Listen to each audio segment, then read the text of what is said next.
Ah, welcome, traveler. You've journeyed far. I can see it in the dust on your boots and the weariness in your eyes. Come. Set down your pack and rest those tired bones by the hearth. The fire's warm, the ale's cold, and the stories, well, they're the kind that stir the soul.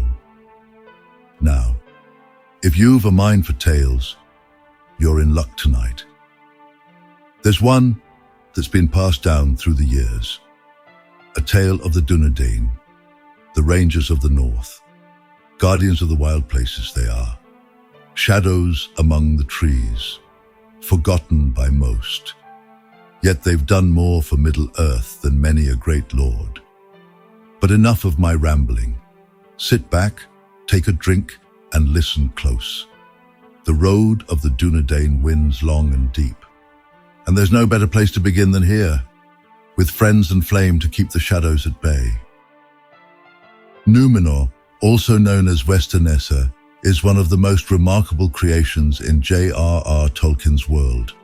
Raised from the depths of the Great Sea by the Valar at the dawn of the Second Age, it was a divine gift to the Edain, the mortal men who had fought valiantly alongside the elves in the wars against Morgoth during the First Age.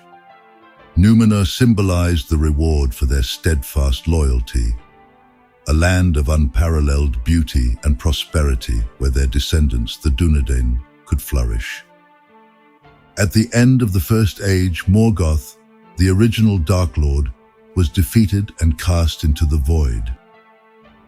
As a gesture of gratitude and acknowledgement of the Edain sacrifices, the Valar, the angelic guardians of the world, used their power to shape a new land in the Great Sea, midway between Middle-earth and the undying lands of Aman. Numenor emerged from the depths, a beacon of divine grace and the pinnacle of mortal achievement. This island was to be a sanctuary for the Edain, far from the shadow of evil that had tainted Middle-earth. The Valar blessed Numenor with an abundance of natural beauty, fertile lands, and a climate that fostered growth and prosperity. Numenor was uniquely shaped like a five-pointed star, its geography an embodiment of celestial harmony and balance. Each of its 5 great peninsulas extended out from a central landmass, creating regions with their own distinct characteristics while unifying them under one geography. At the heart of Numenor stood Meneltarma, the pillar of the heavens, a sacred mountain and the highest point of the island. Meneltarma was the spiritual center of the, dedicated to the worship of Eru Ilúvatar, the supreme deity of Arda. The summit of Meneltarma was a place of silence, where no words were spoken except prayers. 3 times a year, the people ascended the mountain to offer thanksgiving to Eru, in spring for the planting of seeds, in midsummer for the blessings of harvest, and in autumn for gratitude for the year's bounty. Surrounding the mountain were lush plains and gentle hills, cradling the capital city of Armenelos, which was renowned for its grandeur, and the royal palace of the Numenorian kings. Each arm of the star-shaped island extended outward like a guardian's hand, protecting the central regions. These peninsulas were Forestar, the northernmost arm, characterized by windswept cliffs and sparse vegetation. It was a land of rugged beauty and solitude, known for its stargazers who studied the heavens. Andustar, the western peninsula, lush with forests and fertile lands. It was home to the haven of Andunia, an important port, and the center of the faithful, those who remained loyal to the Valar and the elves. Hjarnustar was the southwestern peninsula, a region of rolling vineyards and rich farmland. It was the agricultural heart of Numenor. Hjarðardar was the southeastern peninsula, noted for its warm climate and abundant orchards. It was also a hub for shipbuilding, benefiting from its proximity to the sea. And Orostar was the eastern peninsula, known for its cool, temperate climate and the cultivation of grain. It was a land of steady, quiet industry. The Valar's blessing extended to every aspect of Numenor's natural environment. Its coasts were dotted with shining white beaches and dramatic cliffs that met the vast expanse of the Great Sea. Rivers flowed through fertile valleys, irrigating fields that yielded bountiful crops. Forests of towering trees provided timber for the Dunedain renowned ships. The island's central regions were adorned with gardens and orchards, and the air was said to be filled with the fragrance of flowers in perpetual bloom. The Dunedain lived in harmony with their land, guided by a deep reverence for the Valar and Eru Ilúvatar. Their society was marked by wisdom, artistry, and an unparalleled mastery of seafaring. They built great ships and explored the seas, though the ban of the Valar forbade them from sailing westward toward Aman. Meneltama's sacredness defined their spirituality. The kings and queens of Numenor were its stewards, ensuring that the land remained a place of devotion and harmony. The story of the Dunedain intertwines the destinies of elves and men during the Second Age of Middle-earth. Elros, the first king of Numenor, was born during the First Age as one of the half-elven, the son of Erendil, a great mariner and savior of Middle-earth, and Elwing, a descendant of Luthien and Beren. This lineage imbued Elros with extraordinary heritage, blending the immortal grace of the Eldar with the mortal destiny of men. Elros was the twin brother of Elrond, the future Lord of Rivendell. After the defeat of Morgoth at the end of the First Age, the Valar granted the half-elven a unique choice to be counted among the immortal elves or the mortal men. Elrond chose the path of immortality, remaining with the elves and taking on a pivotal role as a leader and lawkeeper. Elros, however, chose mortality, embracing his human heritage to guide the newly ennobled race of the Edain, who had been granted Numenor as a reward for their valor. Elros became the first ruler of Numenor and took the title Tar Minyatur, meaning High First Ruler. The scepter, a symbol of kingship and authority, was passed to him as the first in a line of Numenorian rulers. This scepter became a sacred emblem of Numenor's monarchy, representing not just the king's temporal power, but also the trust of the Valar and the responsibility to rule wisely and justly. Elros ruled for an extraordinary 410 years, thanks to the enhanced lifespan granted to the Dunedain as a reward from the Valar. His reign was marked by prosperity, wisdom, and the establishment of Numenorian culture. Under his guidance, the people of Numenor flourished. The tradition of passing the scepter became a defining custom of Numenor. Each king inherited the scepter as a symbol of their legitimacy and their duty to uphold the ideals of Numenor. The line of kings descended from Elros was known as the line of Elros, a lineage marked by long life, wisdom, and the stewardship of Numenor's glory. Tar Amandil, the third king of Numenor and grandson of Elros Tar Minyatur, reigned during a time of relative peace and prosperity. As a faithful steward of his grandfather's legacy, Tar Amandil upheld the traditions of reverence for the Valar and the worship of Eru Ilúvatar atop Meneltama. Under his rule, Numenorian society flourished, and the island's infrastructure and cultural achievements expanded. However, his reign also marked the early stages of Numenorian exploration and expansion beyond their island home. The Dunedain, though blessed with extraordinary gifts from the Valar, lived under the ban of the Valar. Dunedain, while free to explore the seas, were not to sail so far west that Numenor's shores would disappear from sight. As a result, their voyages turned eastward toward Middle-earth. These journeys began as explorations, motivated by curiosity and the Dunedain growing mastery of shipbuilding. Their ships, crafted from the vast forests of Numenor, became legendary, rivaling even the craftsmanship of the elves. When the Dunedain first arrived on the western coasts of Middle-earth, they were welcomed by the elves of Lindon, the kingdom ruled by Gil-galad, the last High King of the Noldor. The Dunedain were regarded with respect and curiosity by the elves, who recognized in them a nobility derived from their shared struggles against Morgoth during the First Age. The faithful among the Dunedain maintained close ties with the elves. These Dunedain revered the wisdom of the Eldar and the Valar, often receiving guidance and gifts such as the Palantiri, seeing stones, from the elves of Tol Eressëa.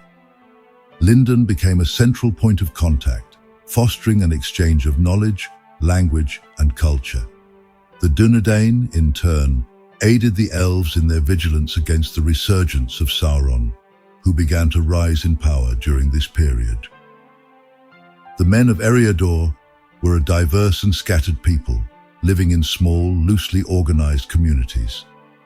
When the Dunedain arrived, they were seen as mighty and godlike, towering in stature and radiating an aura of power and wisdom.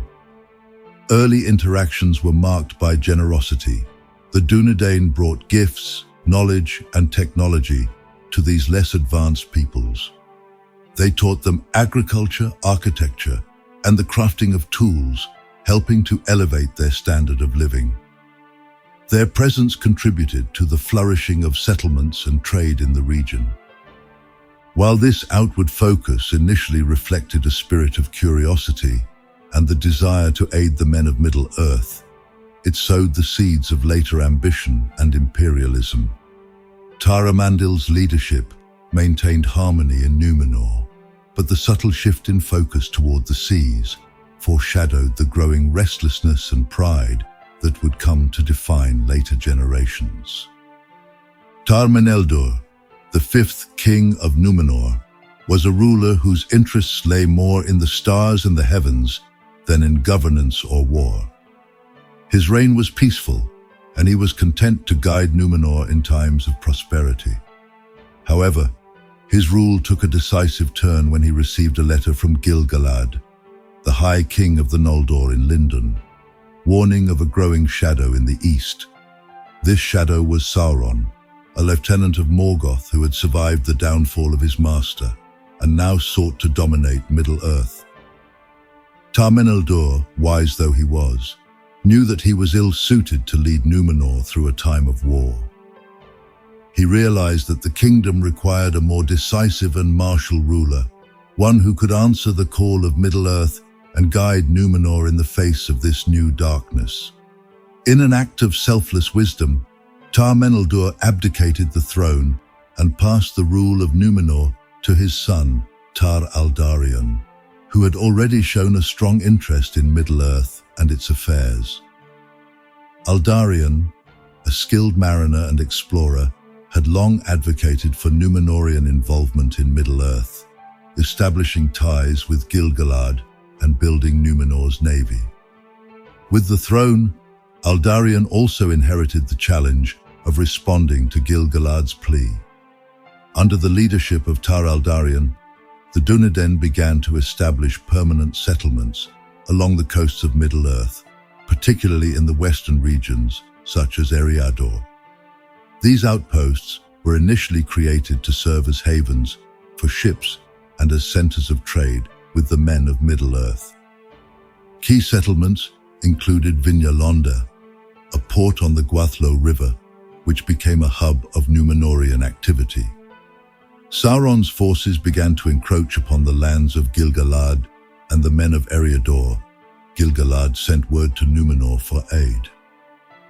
When the massive Numenorian navy finally arrived, they found the men of Eriador devastated by Sauron's forces. The Gwathlo region, home to many of Numenor's allies, had been overrun. Gil-galad's elves, though resilient, had been hard-pressed to hold their ground. Despite their late arrival, the Dunedain managed to turn the tide of the conflict. Their superior ships and soldiers, armed with steel and discipline unmatched in Middle-earth, were instrumental in driving Sauron's forces back. This intervention marked the beginning of Numenor's reputation as a dominant power in Middle-earth.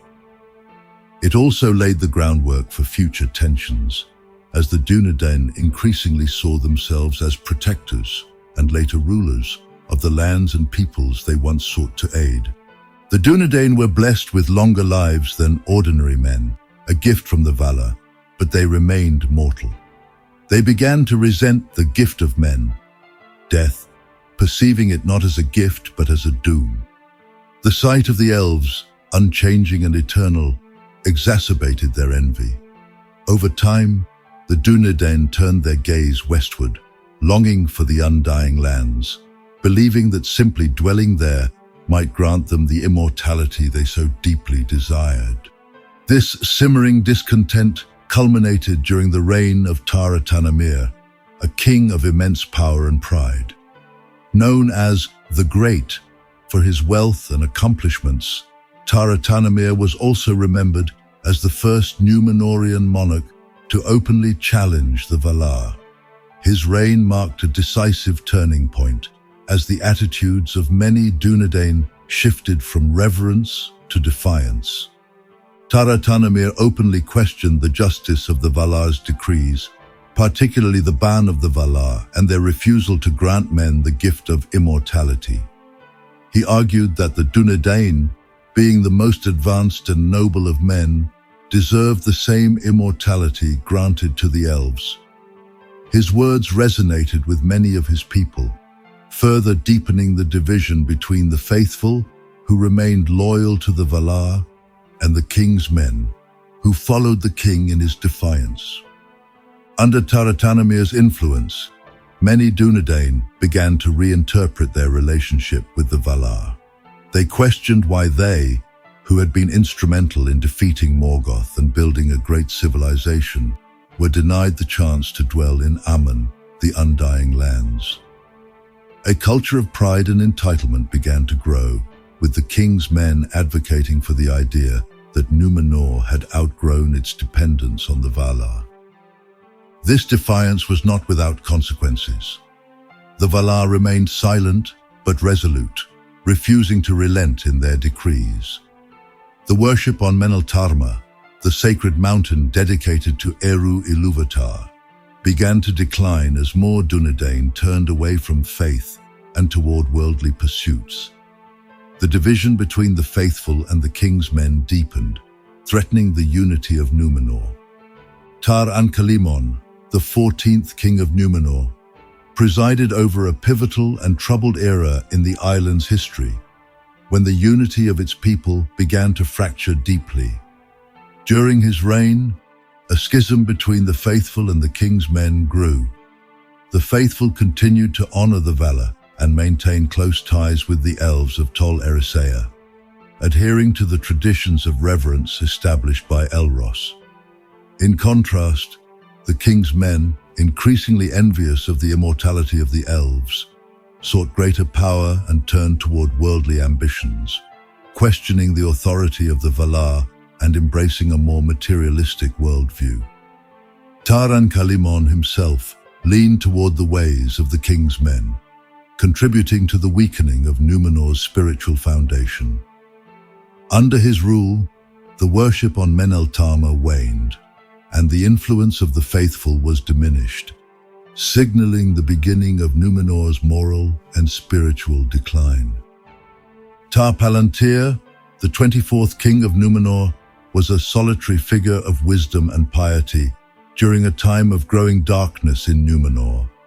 His name, meaning far-sighted, reflected his insight into the kingdom's perilous state and his understanding of the consequences of defying the Valar. Unlike many of his immediate predecessors, Tar-Palantir sought to restore the ancient traditions of reverence for the Valar and the worship of Eru Ilúvatar atop Meneltarma. He opposed the prideful and imperialist tendencies of the king's men, instead encouraging humility and fostering relations with the faithful.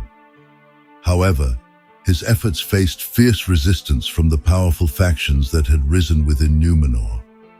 His attempts to heal the division between the faithful and the king's men largely failed, as his cousin and successor, Ar-Pharazôn, rejected his reforms and furthered Numenor's descent into corruption. Tar-Palantir's reign was a brief but poignant attempt to halt the kingdom's moral decay, a final flicker of hope before the cataclysmic downfall. The last king of Numenor, Ar-Pharazôn the Golden, brought the line of Elros to its catastrophic end. He was a figure of immense pride and ambition, embodying the corruption that had crept into Numenor over centuries. Driven by a lust for power, he seized the throne by forcing his cousin, Miriel, the third queen and rightful heir, into marriage. Ar-Pharazôn's reign was marked by the abandonment of Numenor's traditions and open defiance of the Valar. He amassed a great fleet and sailed to the shores of Aman, the Undying Lands, in a misguided attempt to claim immortality. This act of hubris violated the ban of the Valar, leading to Numenor's downfall. The Valar called upon Eru Ilúvatar, who reshaped the world, sinking Numenor beneath the waves and removing Aman from the mortal world. Though Numenor was destroyed, the bloodline of Elros endured in the Dunedain of Middle-earth. Elendil, known as Elendil the Tall, was a towering figure both in stature and legacy. At nearly 8 feet in height, he was the tallest of the Dunedain to survive the fall of Numenor, a physical embodiment of the greatness and nobility of his people. A direct descendant of the lords of Andunia, Elendil was a leader of the faithful, those loyal to the Valar and opposed to the hubris and corruption of the king's men. His unwavering devotion to the traditions of Numenor and his fateful escape to Middle-earth marked him as one of the most significant figures of the Second Age. Foreseeing the destruction of his homeland, Elendil and his sons, Isildur and Anarion, prepared to flee. Guided by their faith and aided by their loyalty to the Valar, they gathered their followers, men and women of the faithful, and set sail aboard 9 ships. These vessels carried the seeds of a new beginning, Numenorian relics, knowledge, and traditions. Among their treasures was the Palantiri, the seeing stones gifted to Numenor by the elves, and the White Tree, a symbol of their devotion to the Valar. The storm unleashed by Numenor's destruction scattered Elendil's fleet, but he and his sons eventually landed on the western shores of Middle-earth. Elendil's ships made landfall in the north, where he founded the kingdom of Arnor, while Isildur and Anarion established the southern realm of Gondor. Together, these kingdoms became the greatest realms of men in Middle-earth during the Second and Third Ages. Upon setting foot in Middle-earth, Elendil took an oath that would define his purpose and legacy. Out of the great sea to Middle-earth I am come. In this place will I abide, and my heirs, unto the ending of the world. This oath was not merely a statement of survival. It was a solemn vow to uphold the traditions of the faithful and to safeguard the realms of men. Elendil saw his arrival in Middle-earth as both an exile and a divine mission. He would rebuild what was lost, preserving the wisdom and virtues of Numenor while resisting the shadow of Sauron, who had begun to rise again in the east. Elendil's words carried the weight of history and destiny. They expressed his unbreakable resolve to stand as a protector of Middle-earth, an echo of Numenor's original mission to aid and uplift the peoples of the world. His oath bound him and his descendants to their duty, a commitment that would endure through the darkest times. Elendil and his sons built great cities that reflected the splendor of Numenor. In honor, he established Annúminas on the shores of Lake Evendim, while Isildur and Anarion built Osgiliath, Minas Ithil, and Minas Anor in Gondor. These cities became centers of Númenórean culture, strength, and resistance against Sauron. Elendil's faith and leadership culminated in the last alliance of elves and men, where he joined forces with Gil-galad, the High King of the Elves, to confront Sauron. Together, they led their armies to the slopes of Mount Doom in the final battle of the Second Age.